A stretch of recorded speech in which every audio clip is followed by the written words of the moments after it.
난자가 필요해? 제1화. 인생은 스쳐 지나가는 인연의 한마디에 운명이 결정되기도 한다. 나의 경우는 초등학교 때 심리검사를 받았던 한마음 정신과 원장이었다. 한때 아이들의 성향과 재능, 심리 상태를 알아볼 수 있는 병원 심리 검사가 엄마들 사이에 유행했었다. 검사실, 대기실마다 아이들이 넘쳐났던 거로 기억한다. 상담실, 미술치료실, 검진실을 갖춘 한마음 정신과는 초등학생 전문 신경정신과로 꽤 알려진 병원이었다.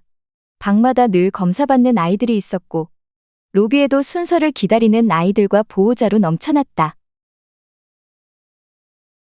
검사비가 꽤 고액이었지만 나의 엄마 명도이 여사도 자녀 교육이라면 뒤처지지 않았다. 그래서 나 역시 같은 검사를 받을 수 있었다.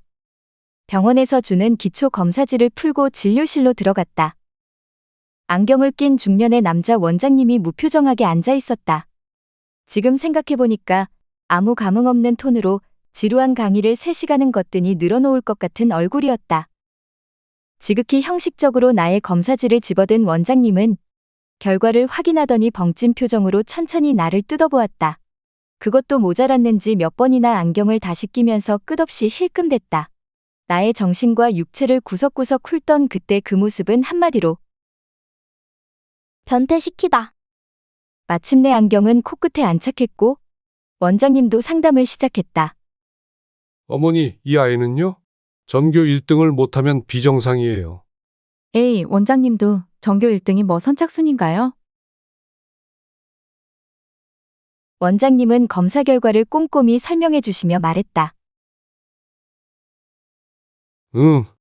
그 중에서도 특히 수학 머리가 이건 뭐 거의 천재인데. 천재요? 천재란 말에 엄마의 얼굴이 밝아졌다. 원장님의 입만 바라보던 눈빛은 성령이 충만한 광신도처럼 변했다. 엄마는 어서 예언을 내려주십사 눈빛을 반짝거렸다. 원장님은 새로 입덕한 광신도를 실망시키지 않으셨다. 고개까지 절레절레 흔들며 믿기지 않는다는 표정으로 말했다. 10살인데 IQ가 134라. 개원 이래 이런 아인 처음 봅니다. 10살인데 134면 좋은 거죠, 원장님? 그럼요. 아마 학교에서 검사했으면 20점은 더 나왔을걸요? 그럼 우리 한비 IQ가 154? 숫자의 의미도 모르면서 나는 괜히 우쭐해졌다. 믿기지 않는다는 투로 끝없이 터지는 원장님의 감탄사와 엄마의 눈빛은 우쭐해도 된다는 허락 같았다. 초등학교 3학년 아이가 천재로 성장할 거란 기대를 할 만한 IQ였으니까. 그렇게 난 범상치 않은 아이라는 진단이 내려지며 천재가 됐다.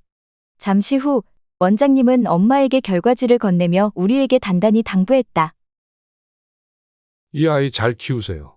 아이와 국가의 미래를 위해서 꼭 공부시키시고요. 넌 특히 수학 공부 열심히 해야 해. 알았지?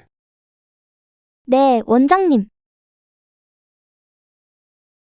그날 날 수학 천재라던 돌팔이 원장의 진단은 반은 맞고 반은 틀렸다. 한마음 원장님의 당부대로 난 수학에 인생을 바쳤고 대한민국 3대 명문여대인 성화여대 수학과 입시에 성공했다. 하지만 벌써 4학년인데 선영대 수학과 고군분투 중이니 졸업은 미지수다. z 대신 3을 대비하고 x 이꼬르 2y, z 이꼬르 3이니까 xyz의 합은 뭐다? 3이죠. 한비야, 졸업하자. 졸업. 남들 다 하는 졸업인데 너도 해야지. 선영대 수학 패스하고 너도 이놈의 노예선에서 하선하는 거야. 새 학기가 시작되고 강의를 듣는 첫날부터 뒤쪽 출입문 옆자리는 내 고정석이 됐다. 빵꾸난 전공 필수 때문에 후배들과 수업을 들어야 하는 내가 있는 듯 없는 듯 기어 앉아있기에 딱 좋은 자리다. 솔직히 입학하기 전에 기대했던 것에 비해서 대학 생활은 재밌지는 않았다. 대학 수업이 재미있는 건 국영수를 안 하기 때문인데 나는 4년 내내 수학만 했다. 심지어 아르바이트도 수학만 했다. 그러니 수학에 미쳐서 수학과에 들어온 게 아닌 이상 대학 생활이 재밌을 리가 없었다. 뭣도 진짜 수학 천재라고 해도 저 지루한 강의를 1시간 반 동안 듣는다면 분명히 지금의 나와 똑같은 모습일 거다. 강의가 시작된 내내 볼펜으로 눈꺼풀을 들어 올리며 집중하려고 애쓰는 중이다. 그놈의 천재 소리만 안 들었어도 볼펜을 눈꺼풀 받침으로 쓰고 있지는 않았을 거다.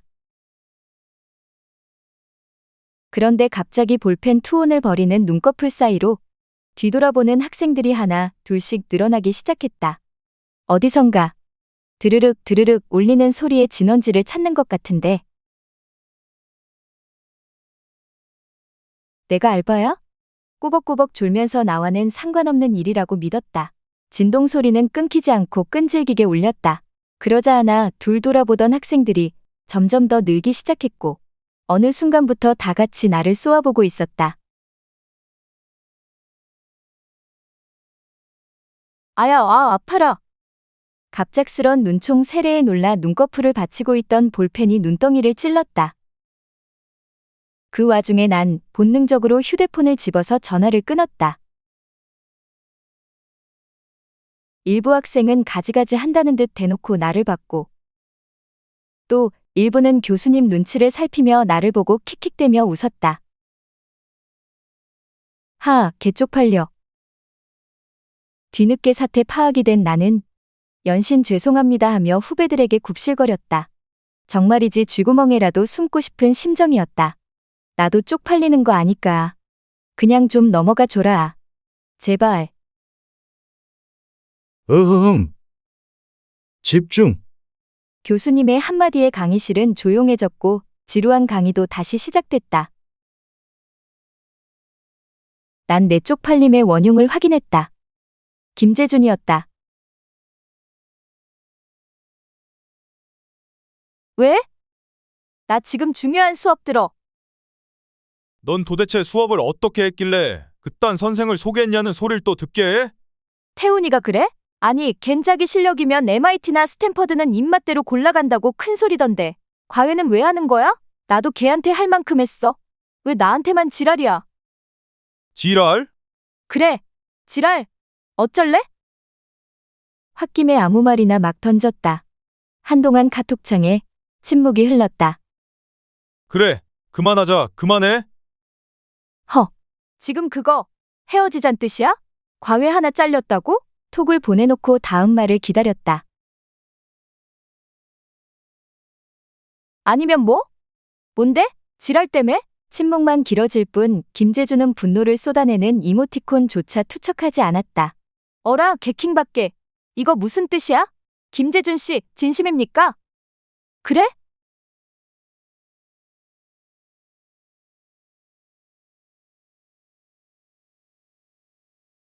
대답해, 김재준. 한동안 답이 없던 김재준의 카톡 프로필이 갑자기 알 수 없음으로 변했다. 알 수 없음? 그때부터 나의 모든 감각은 알 수 없음 이 네 글자에 꽂혔다. 내가 누군가에게 알 수 없는 사람이 되는 게 어떤 경우였더라? 선뜻 생각이 나지 않아 다른 대화방을 뒤져봤다. 프로필이 알 수 없음이 된 경우는 최근에 전화번호를 바꾼 은영이, 여기저기 돈 빌리고 말도 없이 휴학한 지원이, 섹스는 스포츠라며 자유연애를 주장하던 예희가 있었다. 예희와 마지막 대화는 비트코인 고래와 마라톤을 뛰었다는 내용이었다.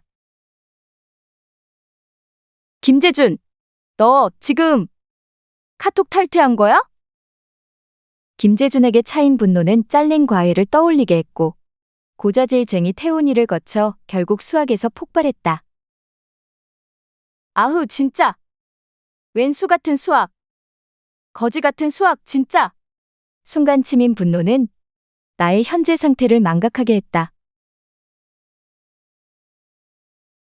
Oh my God. 우리의 이야기는 계속됩니다.